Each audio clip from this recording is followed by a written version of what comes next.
படிச்சிருக்கியா நீ? உயிரை கொல்லும் விஷத்திற்கு நல்ல பெயர் பூச்சி மருந்து, பெஸ்டிசைட். அப்படின்னா அந்த எல்லாரும் இந்த பூச்சி மருந்து, பூச்சிக்கொல்லி ஹெஸ்பிசைடு, அது இந்த களைக்கொல்லின்னு பேர்.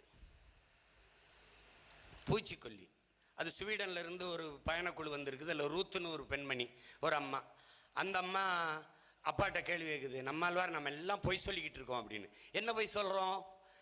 நம்ம பூச்சிக்கொல்லினே பேசிக்கிட்டு இருக்கோம் அப்படின்னு. அப்போ பின்ன என்னது? அது பூச்சிக்கொல்லி தானே, நீ இதை கொஞ்சம் குடியேன். அப்பா ஆக அந்த பொம்பளை நம்மளை கொல்லவில் பார்க்குறா, இவ இதுக்கு இந்த வேலையை நம்மளை செய்ய சொல்கிறா அப்படின்னு. அப்படின்னா குடிச்சா செத்து போயிடுவேன். அப்போ பார்த்தியா நம்மால், இங்கே பாரு, இப்போ உயிரை கொல்லுதில்ல, அப்போ இதுக்கு பேர் என்ன? உயிர் கொல்லி. இது எப்படி பூச்சிக்கொல்லின்னு சொல்லிக்கிட்டு இருக்கா? அப்புறம் பூச்சியை மட்டும்ல கொல்லணும். உயிர் கொல்லிக்கு பெயர் பூச்சி மருந்து.